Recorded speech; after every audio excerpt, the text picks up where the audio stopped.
The morning was calm. The sound of birds filled the air as the soft breeze touched the leaves of the mango tree beside the narrow stream. Grace was walking home with a pot of water balanced neatly on her head. The water glistened under the early sun. It was a morning like every other, peaceful, simple, and quiet until she saw him. At first, she thought it was a sack someone had thrown by the roadside. But as she drew closer, she froze. A man, maybe in his early 30s, lay flat on the ground, half his body covered in dust, his shirt torn, his face bruised, and his lips pale. He looked like he hadn't eaten or bathed in days. Grace gasped softly and looked around. Some villagers were walking back from the stream too. She waved at them. "Please, come and help me," she shouted. One man looked in her direction and hissed, "Grace, leave that one oh. He may be a thief pretending to sleep." A woman carrying firewood stopped for a moment, glanced at the man, and walked away shaking her head. "People have no sense these days," the woman said. "Helping a stranger can bring trouble." Grace stood helplessly as everyone passed. Her heart pounded. The man wasn't moving. She dropped her pot beside him and knelt down slowly. His breathing was faint, but still there. She tried shaking him. "Sir? Can you hear me?" she said quietly. No answer. For a long moment, Grace just stared at him.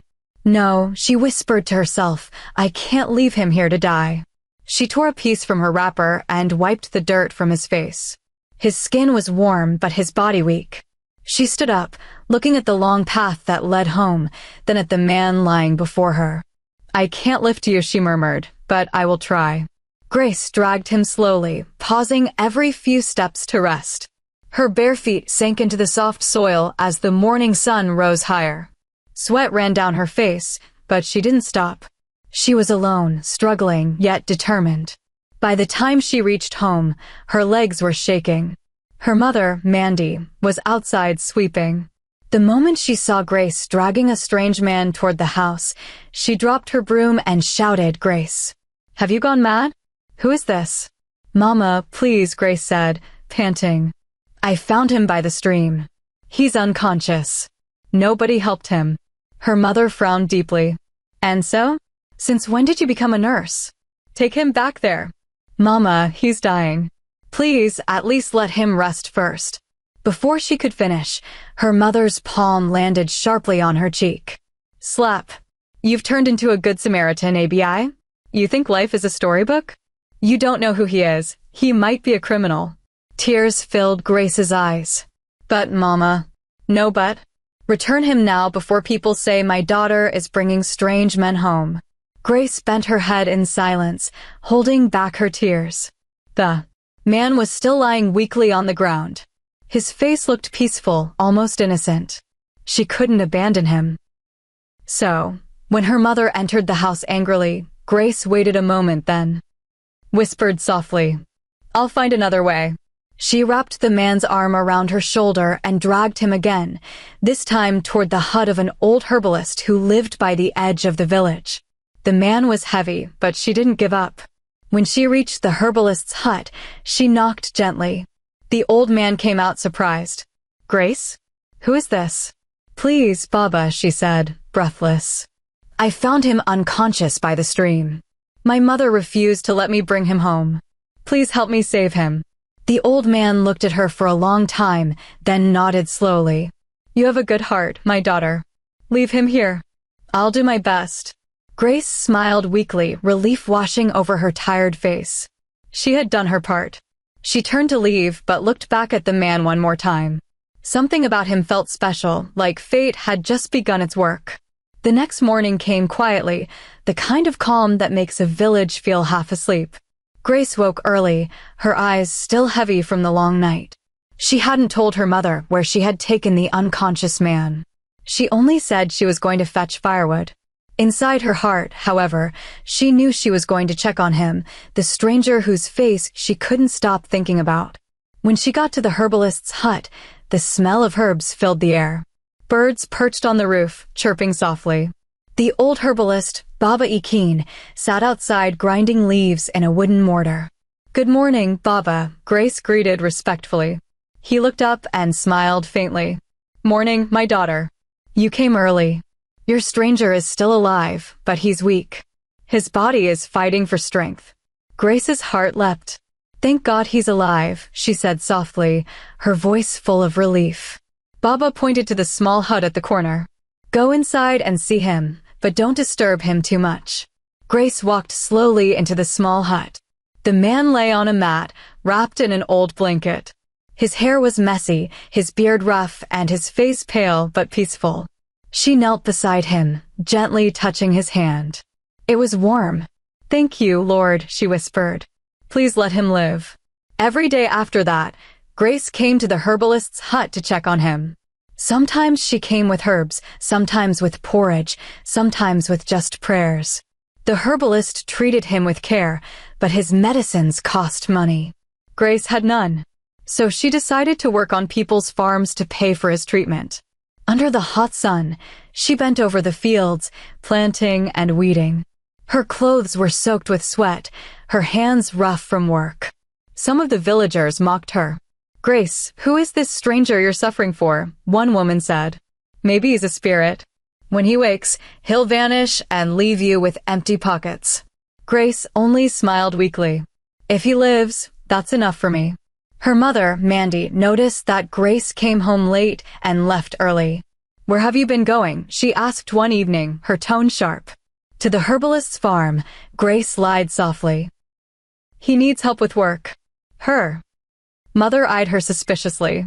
"You're hiding something. I can see it in your eyes." Grace looked away. "Nothing, Mama. I'm fine." That night, when everyone slept, she sneaked out quietly and went to the hut again. The moonlight guided her path. She sat beside the man and watched him sleep.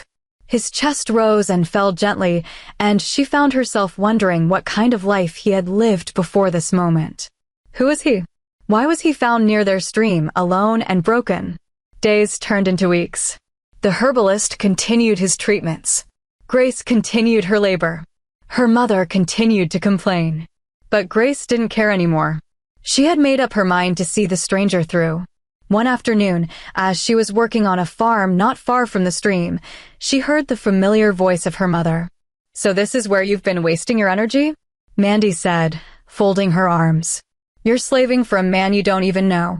I warned you, Grace. One day, you'll regret this."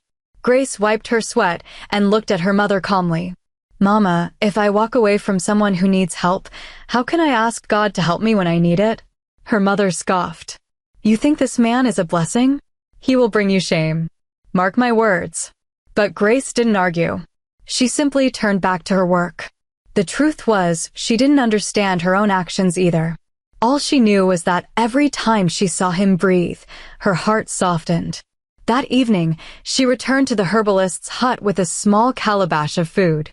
Baba Ikin was sitting by the fire, mixing herbs in a pot. "Baba, please, how is he today?" she asked. The old man smiled. "He's improving. He moved his fingers this morning. His strength is returning little by little. You should keep praying." Grace smiled with tears in her eyes. "Thank you, Baba. I'll keep helping." She placed the food beside the mat and watched the man's face again. His breathing was stronger now. She sat there silently, feeling something stir in her heart, something she couldn't name yet. "Whoever you are," she whispered, "you're not dying. Not while I'm here." Outside, the moon shone gently on her face. It was as if fate itself was watching, smiling softly at the beginning of a bond neither Grace nor the stranger could yet understand. The morning came softly, and a golden light poured through the cracks of the hut. The air smelled of crushed herbs and the faint smoke from Baba Ikin's fire. Grace arrived early, as she always did. She had a small calabash of pap and roasted plantain in her hand, and her heart carried a quiet prayer on her lips. As she stepped into the small room, she froze. The man's fingers moved slightly. His eyelids fluttered. She blinked, thinking her eyes deceived her. But then, his chest rose higher, and with a weak groan, he opened his eyes. Grace gasped, the calabash almost falling from her hand. "Oh, thank God," she whispered, her voice trembling with joy. She rushed to his side, kneeling beside him. The man blinked several times. Confused, His eyes moved around the room, the thatched roof, the hanging herbs, the low wooden stool, before finally settling on her face. He frowned softly, trying to speak, but his voice was weak. "Where am I?" he managed to ask. Grace smiled through her tears. "You're safe. Please don't move too much. You've been unconscious for weeks." He stared at her, still trying to piece together where he was. "Who are you?" "My name is Grace," she said gently. "I found you lying near the stream. Everyone passed by, but I couldn't leave you there.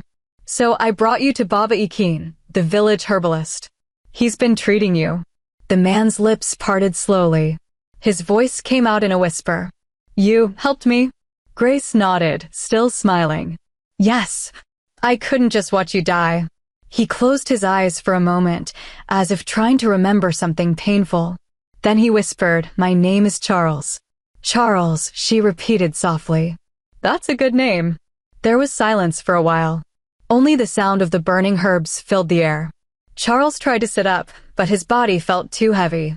Grace quickly supported him with her arm, helping him lean against the wall. His eyes met hers again, soft, confused, yet grateful. "You shouldn't have helped me," he murmured weakly. "It could have been dangerous." Grace shook her head. "Life itself is dangerous. But kindness isn't." Her words sank into him like warm water on dry soil.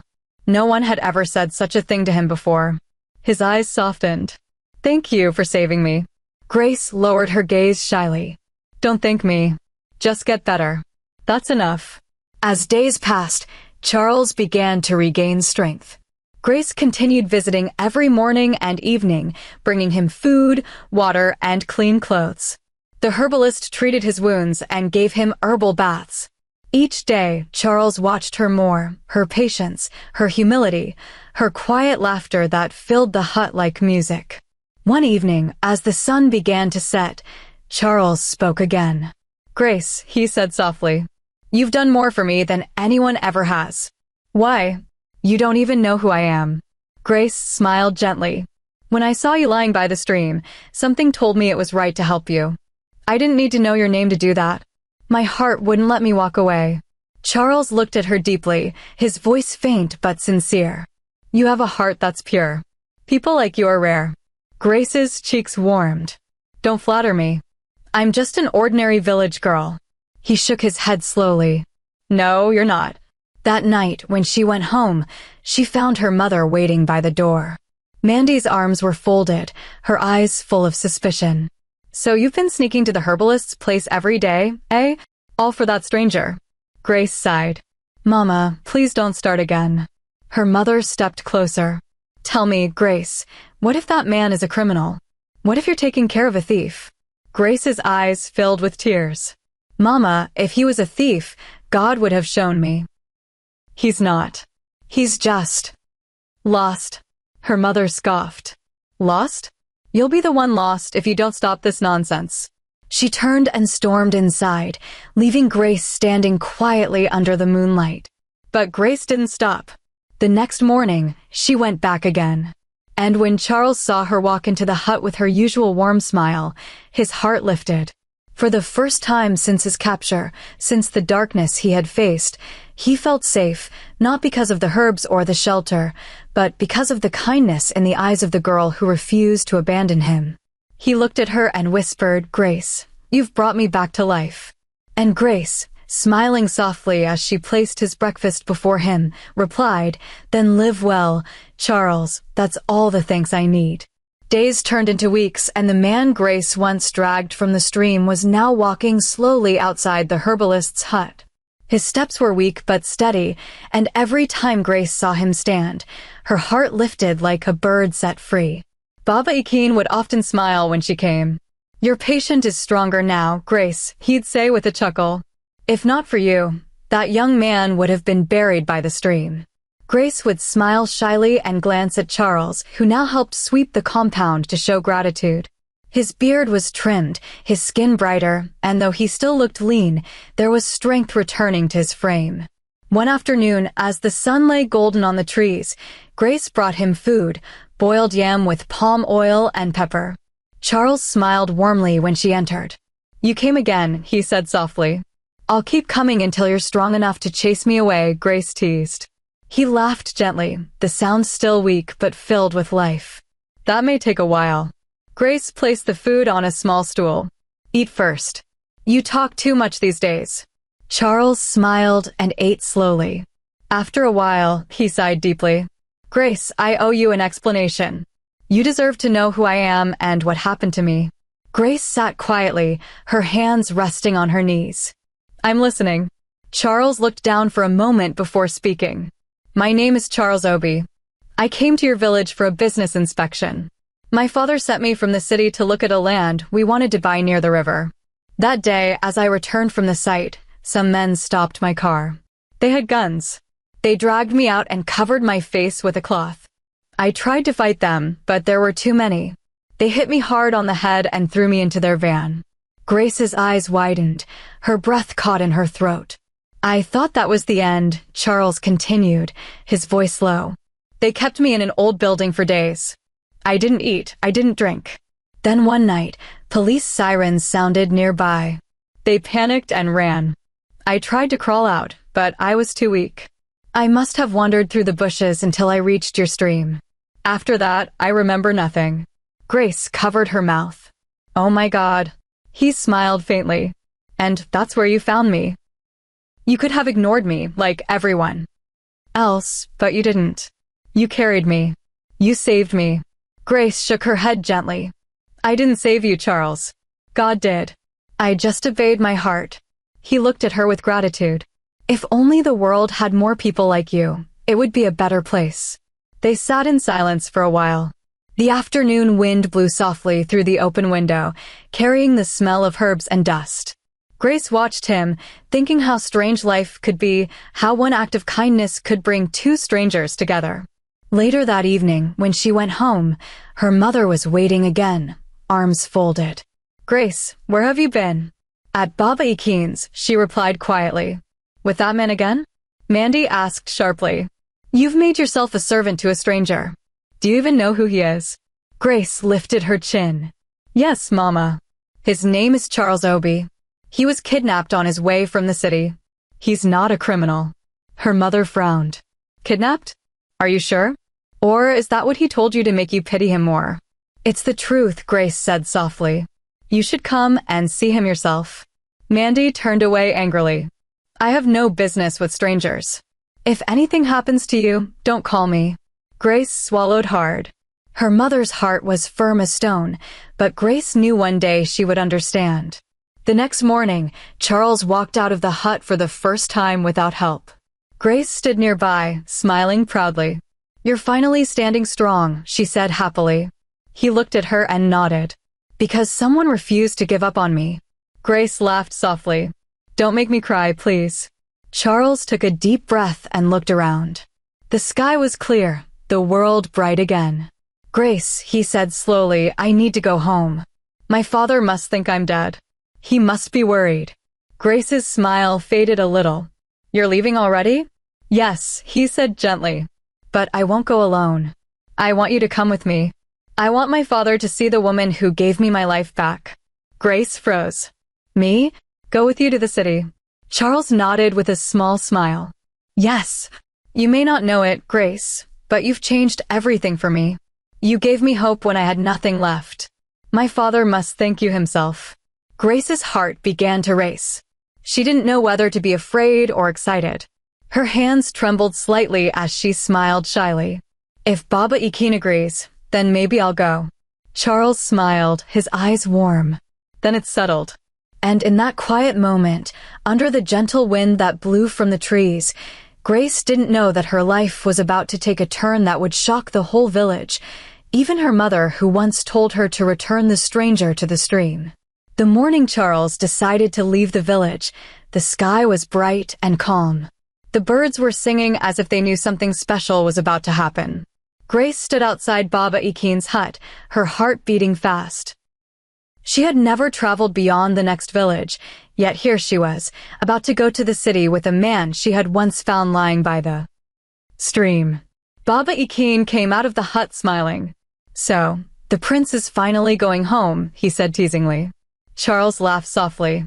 Baba, you've been like a father to me. I won't forget your kindness. He brought out a small leather bag. Please, accept this as a thank you for all you did. The old man waved his hand. No need, my son. The girl you call Grace did everything. I only used my herbs. Grace smiled shyly and adjusted her wrapper. Baba, thank you for allowing me bring him here. He nodded slowly. You have a pure heart, my daughter. Go with him. Wherever this journey leads, never forget who you are. They both knelt, receiving his blessing before setting off. The journey to the city took hours. Grace sat quietly beside Charles in the car he had borrowed from a friend in the next town.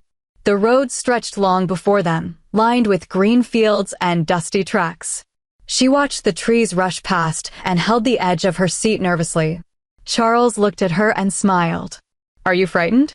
A little, she admitted softly. I've never been this far from home. Don't worry, he said gently. You're safe with me. When they entered the city, Grace's eyes widened. She had never seen such tall buildings, such busy roads, such bright cars flashing everywhere. The horns, the people, the smell of roasted corn mixed with exhaust fumes, it all felt like another world. After a while, the car turned into a long road lined with guards and palm trees. At the end stood a magnificent compound, painted white and gold, with marble pillars and a large gate that glistened in the afternoon sun. Grace stared in shock. Where is this? Charles smiled faintly. Home. Her heart skipped. Home? You mean? He nodded before she could finish. Yes, Grace. I'm Prince Charles, son of King Collins of Arinta Kingdom. This is the palace. Grace froze, unable to speak. Her hands trembled as she looked at him, then at the large gate. The guards bowed immediately when they saw him. Your Highness, they shouted, running forward. Charles nodded to them. Where is my father? He is inside, my prince, one of them said quickly, excitement in his voice. We thought you were gone forever. Grace's mouth parted slightly. She could hardly believe the man she had dragged from the dirt was standing there being saluted by guards. Charles turned to her, his eyes gentle. Grace, come with me. You saved my life. My father must meet you. She hesitated, her feet heavy. Prince Charles, I don't belong here. Look at me, my clothes, my hair. He smiled warmly.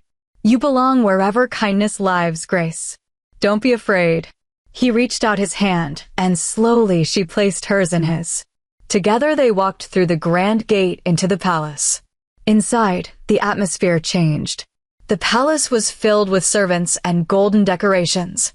A tall man wearing a royal robe hurried out as soon as he saw Charles. It was King Collins, his father. His eyes filled with tears. My son, he cried, running forward. Is this really you?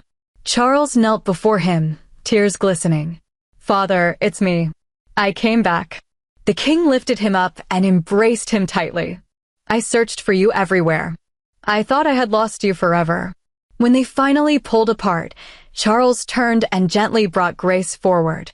Father, he said softly, this is the woman who saved my life. I would have died if not for her. The king looked at Grace, astonished. You? You helped my son. Grace knelt quickly, trembling. Yes, your majesty. I found him by the stream and took him to a herbalist. I didn't know he was a prince. Tears gathered in the king's eyes. My daughter, may God bless you. You saved the light of my house. He helped her up and turned to the servants. Prepare a feast. The prince has returned. Drums began to beat from the courtyard and voices filled the air with joy. Grace stood there, overwhelmed, her heart pounding. Charles leaned closer and whispered, you see? You didn't help the wrong person. She smiled faintly, her eyes glistening. I didn't do it for reward, Charles. I just couldn't walk away. And that, he said gently, is exactly why you deserve everything good that will come. As the drums grew louder and the palace filled with celebration, Grace realized her life had changed forever from the girl by the stream to the woman who had unknowingly saved a prince. The next morning, the palace was alive with joy. The sound of drums echoed from one end to the other, and the air smelled of roasted meat and burning incense. Every corner of the royal compound glowed with life. Prince Charles had returned home safely, and the people rejoiced. But in the middle of all the celebrations stood Grace, still shy, still unsure. The clothes she wore were plain, her hair simple, yet she drew every eye that saw her. The servants whispered among themselves, "That's the girl who saved the prince. She doesn't look like a city woman." Still, imagine a village girl bringing back our heir. Grace didn't care about their whispers. She was just grateful Charles was alive. Later that day, the king sent for her. She entered the grand hall nervously, her hands clasped together. King Colin sat on his golden chair, his crown shining under the light. Beside him stood Queen Gloria, a woman of grace and wisdom. Charles was there too, smiling warmly at her. When Grace knelt before them, the king stood up. "Rise, my daughter," he said kindly. "You are no longer just Grace from the stream. You are the reason I smile again." Grace stood slowly, tears filling her eyes. "Your Majesty, I didn't do much. I only did what my heart told me." The king smiled. "And that's what makes it special. Many people saw my son lying there, but only you stopped. You gave life where others gave excuses." He turned to one of the palace guards. "Send messengers to Grace's village. Let them know she is safe and honored here. Prepare gifts for her family." Grace's heart jumped. "Please, Your Majesty, my mother didn't want me to help him. She'll be angry." The king chuckled softly. "Then let her anger turn to joy when she hears you saved a prince." By the next afternoon, 2 royal messengers arrived in Grace's village. They rode fine horses and carried baskets of gifts, cloth, rice, salt, and gold coins. The villagers gathered, shocked and curious. Mandy, Grace's mother, came out of her hut, her wrapper loosely tied, her face full of suspicion. "What is going on?" she asked. One of the messengers stepped forward and bowed slightly. "Madam Mandy, we come from Arinta Kingdom. Your daughter, Grace, saved our prince from death. The king himself sent us with these gifts." The crowd gasped. Some women covered their mouths in disbelief. "My Grace," Mandy stammered. "You mean Grace, my daughter?" "Yes, madam," the messenger said proudly. "She is with the king and the prince now. She is honored and well cared for." Mandy's knees grew weak. She sat down on the ground, speechless. The same villagers who once mocked Grace for helping a stranger began to talk loudly. So that man she carried home was a prince. Didn't we tell her to leave him? Grace has brought glory to her house." Mandy couldn't stop her tears. She remembered how she had slapped Grace, how she had called her foolish, how she had told her to return the man to the stream. Regret filled her heart like bitter water. One of the messengers handed her a letter. Mandy unfolded it with trembling hands. It was written in neat handwriting. "Dear Mama, don't be angry. I only followed my heart. The man I helped was not a criminal, he was a prince in trouble. I am fine now. The king and his son are kind to me. They send their greetings to you. I will visit home soon. Your daughter, Grace." By the time Mandy finished reading, tears had soaked the paper. The whole village gathered around her, celebrating. She saved a prince. She will never suffer again. God bless that girl. That night, Mandy couldn't sleep. She sat outside, staring at the stars. "Grace, my child," she whispered. "I called you foolish, but you were wiser than me. Forgive me." Back in the palace, Grace stood on the balcony, looking at the moon. The garden lights shimmered across the compound. Prince Charles walked quietly toward her. "You miss home," he said softly. She smiled faintly. "A little. My mother must be worried." He nodded. The messengers should have reached her by now. Grace looked at him, her eyes gentle. "I hope she understands." Charles stepped closer. "She will. One day she'll see what I see in you." Grace lowered her gaze shyly. "And what do you see, my prince?" He smiled. "A heart too good for this world." She blushed, her heart fluttering. For the first time, she realized she was no longer the same village girl who fetched water by the stream. Fate had carried her into a new world. A world of royalty, gratitude, and love that was quietly blooming between her and the man she once saved. Days turned into weeks, and the palace grew used to seeing Grace around. Her simple beauty and calm spirit made her beloved among the workers. She never acted proud despite being treated like royalty. Every morning, she still helped the cooks in the kitchen, still swept her own room, and still spoke softly to everyone. Prince Charles watched her often. There was something about Grace that humbled him. He had met many women, beautiful, wealthy, polished, but none like her. She had no riches, no fancy speech, but her heart was pure. One afternoon, he found her sitting by the palace fountain, washing fruits. The water sparkled around her hands as she worked quietly. "Grace," he called softly. She looked up and smiled. "Your Highness," she greeted shyly. Charles chuckled. "How many times will I tell you to stop calling me that? Just call me Charles." She laughed gently. "I can't. It feels wrong." He came closer, kneeling beside her. "Then let me make it right." Grace looked at him, confused. "What do you mean?" Charles took a deep breath. "Grace, I've thought about this every day since I opened my eyes in that hut. You risked your life to save mine. You worked on farms to pay for my medicine. You had nothing, but you gave everything. I can't imagine my life without you now." Her heart began to race. "Prince Charles," she whispered. He continued, his voice sincere. "I don't just want to thank you. I want to honor you, love you, and spend the rest of my life with you." Grace froze, her hands trembling. "What are you saying?" Charles smiled gently. "I'm asking you to marry me, Grace. Not because you saved me, but because I've seen your heart, and I want it beside mine forever." For a moment, the world stood still. The sound of the fountain faded, the birds seemed to pause in the air. Grace stared at him, her eyes wide, tears gathering. "Me?" she whispered weakly. "Marry you? But I'm just a poor village girl. Your people will laugh. Your mother." Charles reached for her hand. "My mother already loves you. My father calls you his daughter. The kingdom will honor you because I do. You're not poor anymore, Grace. You're priceless." Her tears fell freely now. "I don't know what to say." He smiled. "Say yes." She covered her face, shaking her head in disbelief. "This feels like a dream." "Then let's make it real," he said softly. Grace lowered her hands and looked at him through her tears. His eyes were kind, steady, and true. She nodded slowly. "Yes, Charles. I'll marry you." He laughed joyfully and pulled her into a warm embrace. The palace maids nearby, who had been watching from afar, began to cheer. Word spread quickly through the palace. The prince had proposed. That evening, the king summoned them both to the royal hall. When Grace knelt before him, he raised his hand. "No more kneeling," he said warmly. "You are part of this family now." Grace's eyes filled again. "Your Majesty, I don't deserve." The king interrupted gently.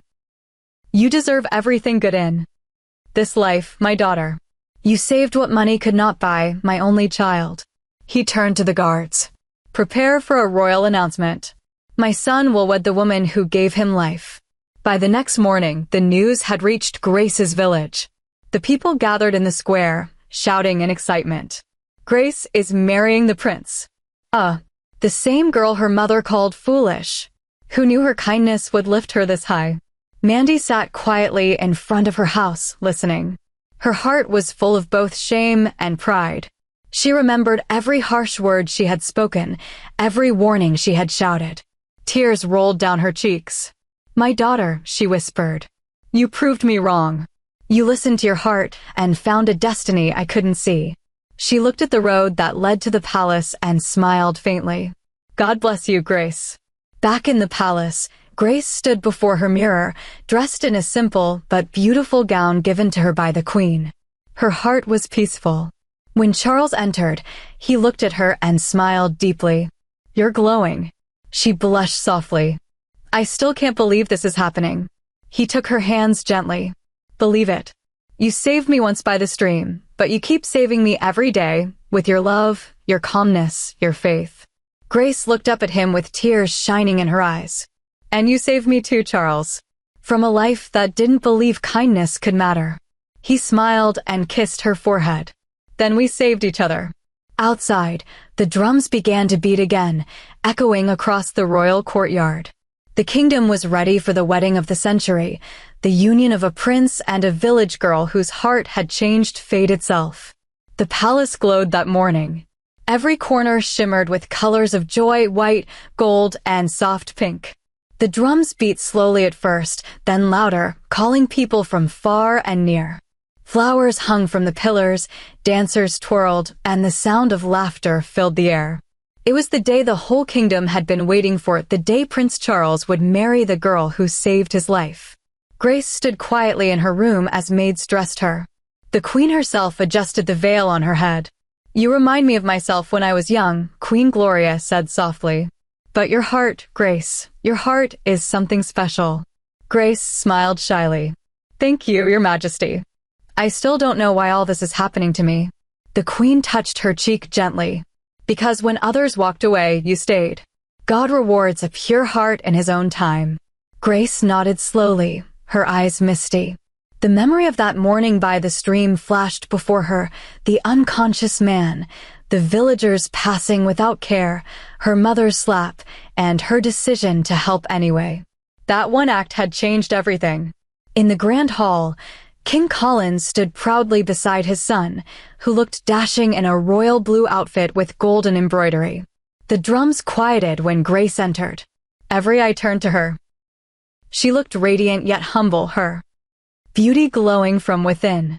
Charles's smile deepened as he watched her walk down the aisle. When she reached him, he whispered, "You look like the answer to a prayer." Grace smiled faintly, her heart fluttering. "And you look like everything I never dreamed could be real." The priest's voice echoed across the hall. "This is not just the joining of two hearts, but the joining of faith and destiny. Let he who was once lost now find joy in the woman who found him." When they exchanged vows, the hall erupted in cheers. The king's eyes filled with tears as he blessed them. "Grace," he said solemnly, "you came into our lives like light breaking through darkness. From this day, you are not just my son's wife, but my daughter, my pride, and the hope of this kingdom." The crowd applauded as Charles gently lifted Grace's veil and kissed her forehead. The celebration began. Music, dancing, and laughter filled the palace grounds. Far away in the village, Mandy sat by the window of her small hut. The sound of celebration drums carried faintly through the wind. Her heart was heavy yet full. She had refused to go when the messengers invited her. Shame held her back. But later that evening, a royal carriage stopped in front of her house. Grace stepped down, still dressed in her elegant attire, her face glowing. "Mama," she called softly. Mandy turned slowly, her hands trembling. "Grace." Tears filled both their eyes. Grace knelt before her mother and held her hands. "Mama, please don't cry. I came for your blessing." Mandy's tears spilled freely. "My daughter, I wronged you. I called you foolish when you were wise. I spoke with anger when I should have spoken with love. Please forgive me." Grace smiled gently. "Mama, I forgave you long ago. I understood your fear. You didn't want me hurt. But sometimes, doing the right thing means walking through fear." Mandy held her tightly, sobbing. "You're a blessing, Grace. May God bless the day you followed your heart." Charles stepped forward, bowing slightly. "Mama Mandy, your daughter saved my life. I will honor her forever. Please, don't see me as a prince, see me as your son." The old woman wiped her tears, smiling weakly. "Then you're already my son." The villagers gathered around, clapping joyfully. The same people who once mocked Grace now sang praises for her. "One good turn deserves another," they shouted. "Grace has brought glory to this land." That night, back in the palace, the couple stood on the balcony, looking at the stars. The cool breeze swept through the air, carrying the soft sounds of distant drums. Grace leaned against Charles, whispering, "It still feels like a dream." Charles smiled, wrapping his arm around her. "It's real, Grace. You turned compassion into destiny. You gave me life, and I'll spend mine making sure yours shines." She smiled softly, her heart full. "If I could go back, I'd still help you by that stream." He kissed her forehead. "And I'd still choose to fall there. For you to find me." They both laughed quietly as the night sky glittered above them. The kingdom would tell their story for generations, the story of Grace, the girl who followed her heart, saved a prince, and taught the world that kindness is never wasted.